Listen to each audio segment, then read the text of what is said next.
diversity. You don't want to, you know, for a 40-year-old person to be playing somebody 15 and then 21 and then 27 who's trying to say that he's 16, and you say you got no control of that. I said that's like being naked at the daycare center.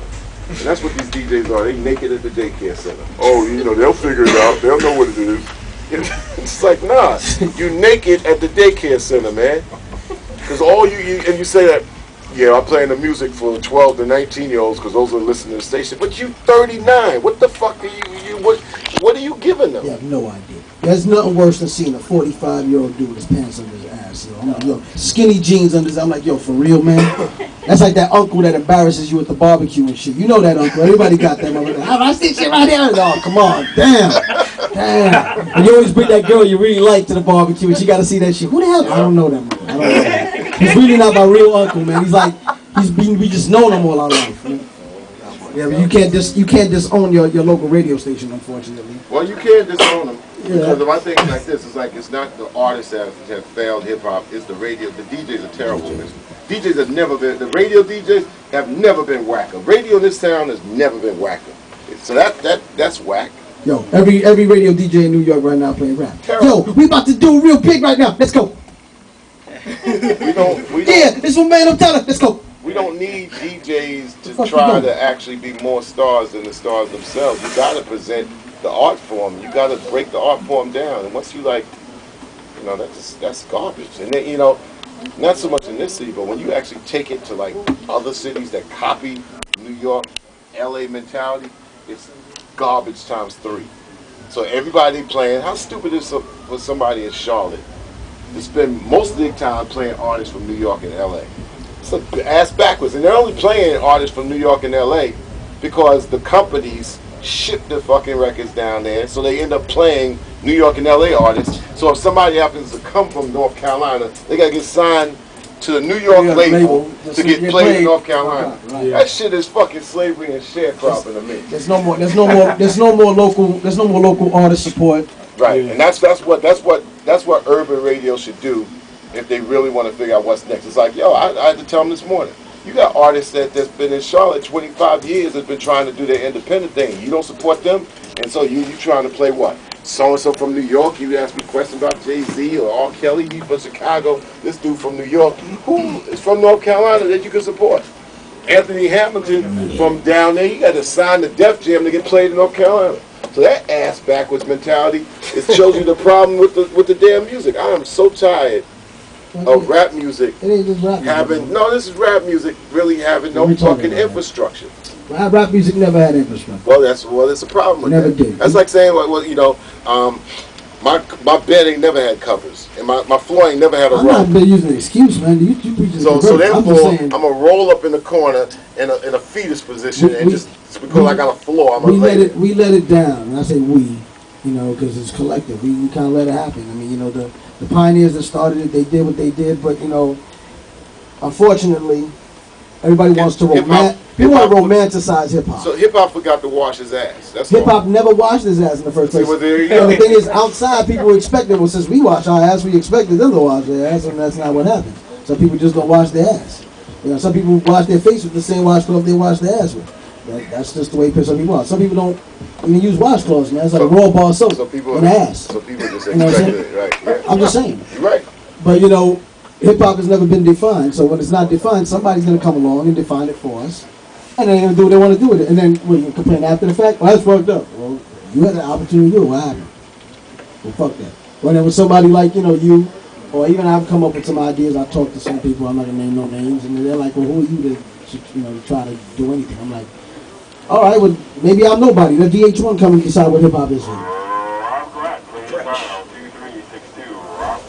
What in the hell is that? I thought someone's ringtone. I'm about to say, that's the dopest ringtone ever. All right, I got the goddamn phone. Shit. That was a dope ringtone. There's another dude that walks around records just hoping that a party spontaneously breaks out. I told him the guy that created that was Thaddeus. Walked on records everywhere. Oh, yeah, right. This dude's like, these 2 dudes right here, I swear to God, they carry a mixer and records with them everywhere. Like if West Side Story is gonna happen, they gotta have turntables in.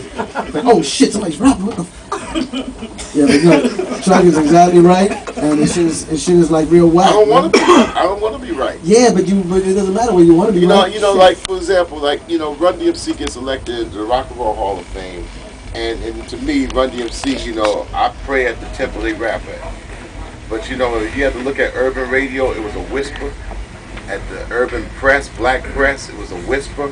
And meanwhile, Metallica walks in there with swagger and then knocks the fucking roof off the motherfucker. And I'm like, the rock world, and even in this building, the rock world is strong and shit. And I'm like, they'll tell me like, whoa, rap music outsells everything. And then I'm like, who fucking told you? How do you know?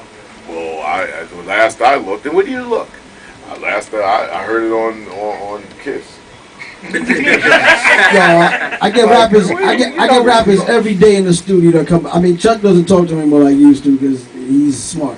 I have to deal with them and shit. I talk to him. I know. Yeah. But after a while, you already like. It's like a predictable pattern. They come in there and they all say the same thing. Well, this guy's large. How do you know? They play on the radio all the time. So they play freaking, the $5 footlong commercials on that.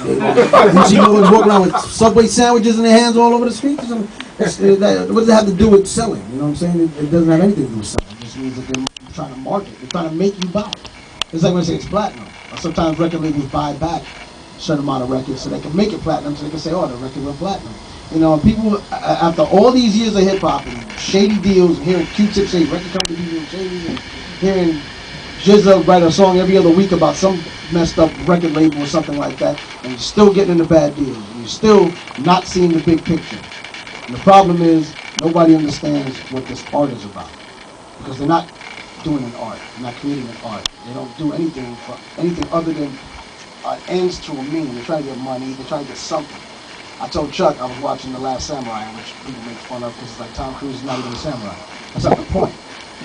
At one point, he wakes up after being in captivity for I don't know how long. He looks at these people, and he writes in his journal, these people wake up every day and devote themselves 100% to whatever task they do until they perfect it. And there is no end to that.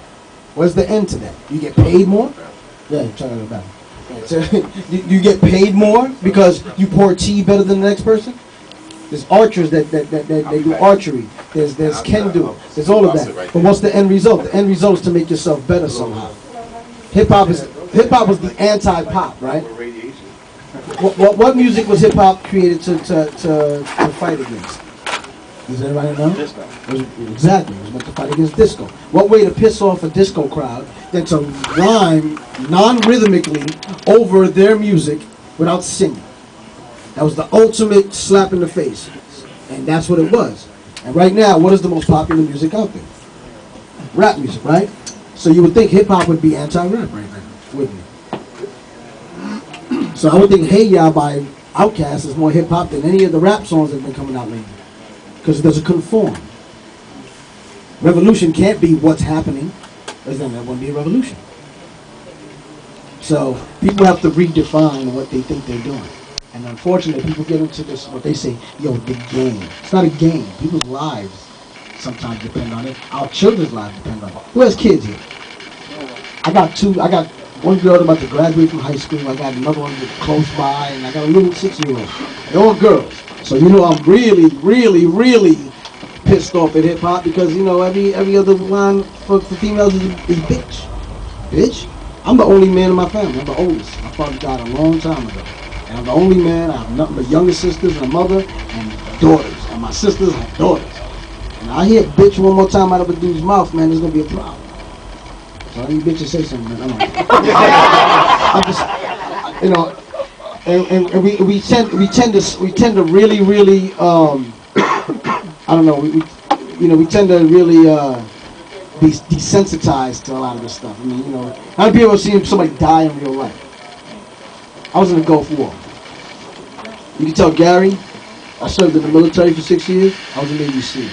So when he wants to stand real tough in front of me, you can do it like, later. Or we can have a hot dog or something. I'll give him this tofurkey dog, whatever. So I see people die in real life, and that's unfortunately. And you know what? It looks a lot faker than the damn deaths you see in the movies.